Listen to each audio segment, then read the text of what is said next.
So, what is an onychectomy? It is the surgical removal of the distal phalanges, and in layman's terms, it's what we refer to as a declawing. So, before we get into the procedure of a declawing, let's talk a little bit about feline anatomy. So, most feline species, including the big cats like tigers and lions, as well as our domesticated cats, have 5 retractable claws found only in the front paws.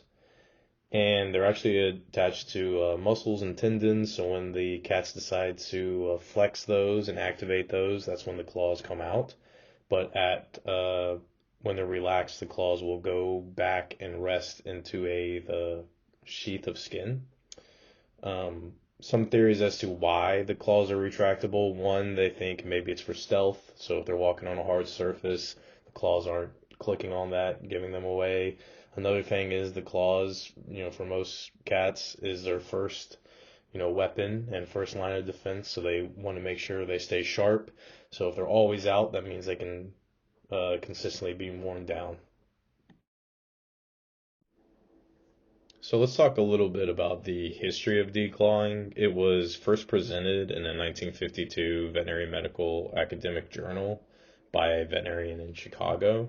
And then a few years later, the procedure started becoming in practice. It rose in popularity in the 1980s and 1990s as having cats inside the house also started becoming a normalized thing. But then come the 2000s, concerns with, medical consequences from the procedure started to arise and started to have people second guessing going through with it. And in 2006, it became officially banned in the United Kingdom by the Animal Welfare Act of 2006.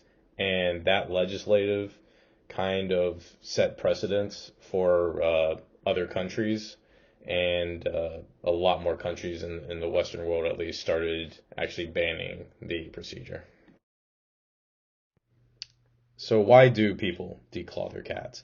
The first reason is they think it will help deter the cat from destroying household objects. It really is the stereotypical, oh, the cat clawed the curtains up, the cat clawed the couch up.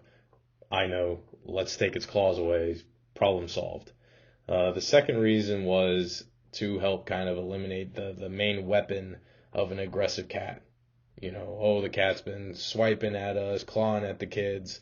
Let's cut its claws. And the third reason why declawing, became popular and is still popular to this day is because it's just become a social norm. It was, especially back then, a common thing for someone to go, I'm going to go get the cat spayed, and while it's being spayed, we're also going to get the cat declawed. Let's talk about the actual procedure. So an onychectomy is a lot more than just declawing. It is the actual amputation of that last knuckle. So it is it's an invasive surgery, and it is the, removal of that most distal phalange. So that picture here, that dotted line is between the P2, that phalange 2, and that P3 bone. And, back then they would just take a scalpel blade and dissect and cut right through that and remove it. As they would do that, they would also sever the tendons and other connective tissues. And, as you can imagine, that did a lot more damage than people realized. And, that's a lot more than just presenting itself as like a nail clipping, which is how they kind of presented it to people. Nowadays, the modern practice is they actually use a laser to slice through it. They say it's more accurate, helps with the healing process, but kind of the main take-home point is a declawing is not just the removal of the claw, it is the removal of the bone that the claw is attached to. And here is a good visualization of what I'm talking about. So it's not just a nail trimming, right? It is a full removal of the bone that nail is attached to. The declawing procedure comes with a lot of risk. So we talked about how they, sever through that connective tissue. Well, Cutting through a tendon like that can lead to paralysis throughout the entire foot. Also, you're taking off 4 claws, 5 claws. That's 5 wounds at the same time. That can lead to infection, especially when you think about, cats using the litter box and then using their front feet to scoop through the sand like that. A lot of things can get into those wounds. The third thing is the pain associated with it. Many a times cats, do not react well to it, and that's where it can lead to the cat being, an increase in aggression. So sometimes people send a cat in there to get their claws removed because it's been swatting and all that. Now the cat comes back in more pain, and now it can't use its claws. So instead, it goes back to biting people. So it even kind of enhanced one of the reasons why people get declawing in the first place. Declawing is now viewed by many people in the animal world as being cruel.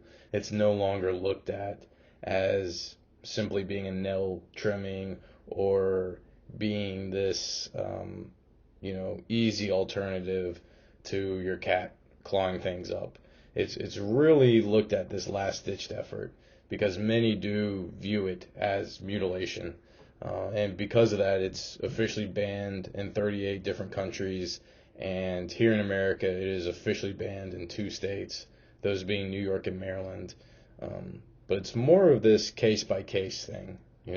This hospital either bans it or that hospital will allow it. I've worked at 3 clinics before, and none of them would allow declawing.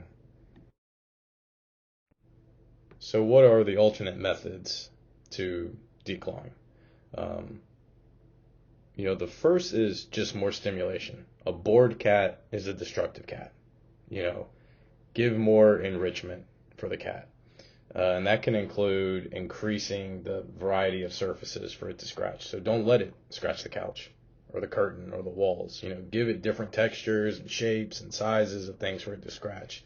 Another thing is if it's an aggression thing, combat the behavioral issue, not the claws. Another frequent alternate method is just increasing the frequency in which you get nail trimming. Get your cat used to it getting its nails trimmed. And another one that's kind of increasing in popularity is soft paws, and that's what's seen in the photos here. So people go and get the cat's claws trimmed short, and then this adhesive is put on it, and then these different colored wax nail caps are put on it, and those last about a month. They pop off. You recut the nail. You put another one on.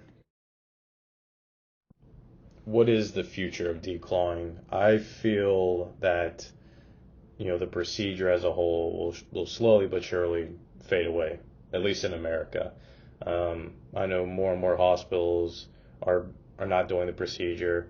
Less and less veterinarians are being trained on how to do the procedure, and just in general, more people do view it in a negative light. And more people are willing to work with their cats now. More people are more patient and willing to provide a healthier alternative than declawing. And I'm all for it.